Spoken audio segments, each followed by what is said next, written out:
राधे राधे। जय श्री कृष्णा। पूजा भक्ति चैनल में आपका स्वागत है। साल 2025 में सूर्य ग्रहण कहाँ दिखेगा और कहाँ नहीं दिखेगा। 21 सितंबर 2025 दिन रविवार को लगने जा रहा है। यह ग्रहण न केवल इस साल का सबसे लंबा सूर्य ग्रहण होगा बल्कि यह साल का अंतिम सूर्य ग्रहण भी होगा। सबसे खास बात यह है कि इस ग्रहण का साक्षी पूरा भारत बनेगा और इसे हर कोई अपनी आंखों से साफ साफ देख पाएगा। अब सवाल यह है कि यह सूर्य ग्रहण आखिर भारत में कितने बजे लगेगा, इसका सूतक कब से प्रारंभ होगा और यह कब समाप्त होगा। इन सब का विस्तार से उत्तर आज की इस वीडियो में आप सभी को दूंगी।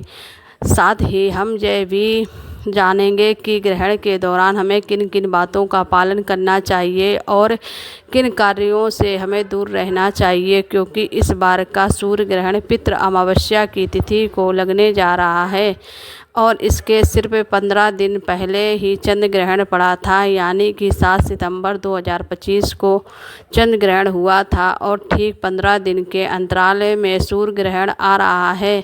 अब यह स्थिति हमारे जीवन पर क्या प्रभाव डालेगी, हमारी कुंडली और हमारी किस्मत पर इसका असर किस तरह से पड़ेगा और इनसे बचने के लिए हमें कौन कौन सी सावधानियां बरतनी चाहिए, इसकी संपूर्ण जानकारी मैं आपको इस वीडियो में देने जा रही हूं। सबसे पहले आपको यह याद दिला दूं कि साल 2025 का पहला सूर्य ग्रहण 29 मार्च को पड़ा था। उस दिन होली का त्यौहार भी था और संयोग देखिए कि यह दूसरा और अंतिम सूर्य ग्रहण पितृ अमावस्या को लग रहा है और इसके अगले ही दिन नवरात्रि का शुभारंभ होगा, यानी कि यह ग्रहण न केवल ज्योतिषीय दृष्टि से महत्वपूर्ण है बल्कि धार्मिक और आध्यात्मिक दृष्टि से भी अत्यंत विशेष है। अब ऐसे में सवाल उठता है कि क्या इस दिन पितरों को तर्पण करना उचित माना जाता है।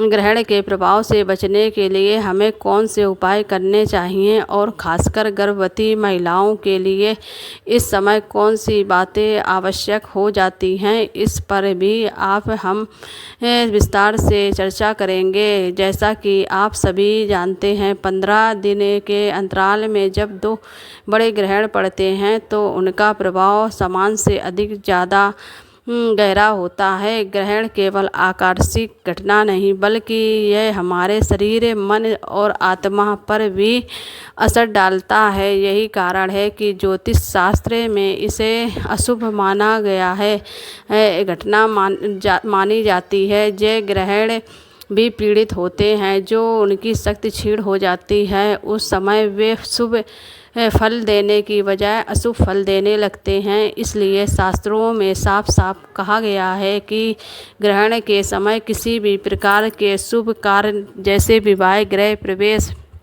यज्ञ, पूजा। अब जानिए इस ग्रहण का समय। भारतीय समय अनुसार यह पूर्व ग्रहण रात्र 10:39 से शुरू होगा और रात्र करीब 3:23 पर समाप्त हो जाएगा। इस ग्रहण का मध्यकाल रात्र 1:11 पर आएगा, यानी कुल मिलाकर यह ग्रहण 4 घंटे 24 मिनट की लंबी अवधि पर चलेगा। क्योंकि यह सूर्य ग्रहण है इसलिए इसका सूतक काल ग्रहण लगने से 12 घंटे पहले ही प्रारंभ हो जाएगा, यानी आपको सुबह 11 बजे से ही सूतक काल का पालन करना होगा और इसकी समय सभी धार्मिक और शुभ कार्य बंद कर देंगे। सूतक काल और ग्रहण काल में किन बातों का ध्यान रखना चाहिए, ये जानना बहुत आवश्यक है। सबसे पहले जो गर्भवती महिलाओं के लिए यह समय बेहद संवेदनशील माना गया है। शास्त्रों के अनुसार गर्भवती महिला यदि ग्रहण के प्रभाव में आ जाए तो गर्भ में पल रहे शिशु पर इसका नकारात्मक असर पड़ सकता है। इसलिए उन्हें उस समय घर से बाहर बिल्कुल ही नहीं निकलना चाहिए और सूर्य की ओर देखने से तो पूरी तरह बचना चाहिए। ग्रहण काल के दौरान गर्भवती महिला को गेरू का लेप अपने पेट पर लगाना चाहिए और यथाशक्ति संभव हो तो भगवान का स्मरण और मंत्र जाप करते रहना चाहिए। धार्मिक ग्रंथों का पाठ करना, भजन सुनना और सकारात्मक वातावरण में रहना इस समय सबसे उत्तम उपाय माना गया है। ग्रहण काल में हमें भोजन और पानी का सेवन भी नहीं करना चाहिए। अगर बहुत आवश्यक हो, जैसे कि बुजुर्ग, बच्चे, बीमार या गर्भवती महिला के लिए, तो सूतक प्रारंभ होने से पहले भोजन तैयार कर लें और उसमें तुलसी पत्ते या कूसा डाल दें ताकि अन्न और जल ग्रहण के दोष से मुक्त रहे। ग्रहण समाप्त होने ही स्नान करें, स्वच्छ वस्त्र पहने और गंगा जल का छिड़काव घर के हर कोने में करें। मंदिर के पट ग्रहण काल में बंद कर दिए जाते हैं और ग्रहण समाप्त होने के बाद ही पुनः खोलकर विधि व्रत पूजा अर्चना की जाती है। शास्त्रों के अनुसार ग्रहण के समय बाल कटवाना, दाढ़ी बनवाना, नाखून काटना, कढ़ाई बुनाई करना, सुई धागे का प्रयोग करना या कैंची का या चाकू का प्रयोग नहीं करना चाहिए, अशुभ माना जाता है। इस समय पति पत्नी को भी शारीरिक संबंध नहीं बनाने चाहिए, व्यस्त जीवन में कलह और अशांति का वातावरण बन सकता है। इसके अतिरिक्त इस समय सोना, मनोरंजन करना, झगड़ा करना या बुरे विचारों में लिप्त होना भी वर्जित है।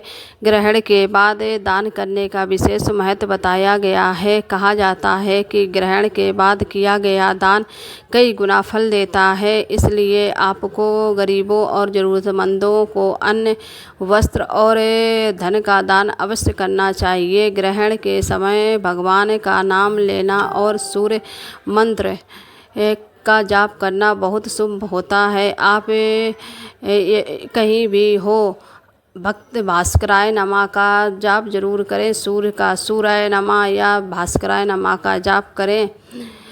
ग्रहण समाप्त हो स्नान करके स्वच्छ वस्त्र धारण करें। इसके बाद घर की शुद्धि करें और पूजा पाठ प्रारंभ करें। ग्रहण के समय किए गए उपाय बहुत जल्दी फलित होते हैं क्योंकि ये उपाय प्रकृति का संवेदनशीलता का समय होता है। यदि आप धन की समस्या से जूझ रहे हैं तो ग्रहण काल में श्री सूक्त का पाठ करें। इससे आपके घर में धन की वृद्धि होगी और आर्थिक संकट दूर होंगे। अगर स्वास्थ्य संबंधी परेशानी है तो ग्रहण के समय गंगा जल में से स्नान करके भगवान विष्णु का ध्यान करें। नज़र दोष से मुक्ति के लिए ग्रहण समाप्त होने के बाद पीपल के नीचे सरसों का तेल का दीपक जलाएं। गृहस्थ जीवन की सुख शांति के लिए गौ माता को गुड़ और रोटी खिलाएं। नौकरी और व्यापार में उन्नति के लिए नवरात्रि से पहले ही सूर्य मंत्र का जाप करें और शिवलिंग पर धूप अर्पित करें। दोस्तों, यह सूर्य ग्रहण केवल एक खगोलीय घटना नहीं है बल्कि हमारे जीवन के लिए हर इस क्षेत्र में गहराई से जुड़ा हुआ है। ये ग्रहण आपकी राशि पर आपकी कुंडली के अनुसार अलग अलग प्रभाव डालेगा। यदि आप यह जानना चाहते हैं तो इस ग्रहण का आप पर क्या असर होगा, इसलिए मेरा आप सभी से अनुरोध है कि इस वीडियो को अंत तक देखें और इसे अपने मित्रों, रिश्तेदारों और पड़ोसियों तक अवश्य पहुंचाएं ताकि वे भी इस ग्रहण के समय सावधानियां बरत सकें और सही उपाय कर सकें। इस वीडियो को लाइक कीजिए, चैनल को सब्सक्राइब कीजिए। त्यौहार और धर्म को वीडियो मैं लाती रहती हूँ, मेरे चैनल को सब्सक्राइब करें। पूजा भक्ति चैनल। राधे राधे, जय श्री कृष्णा।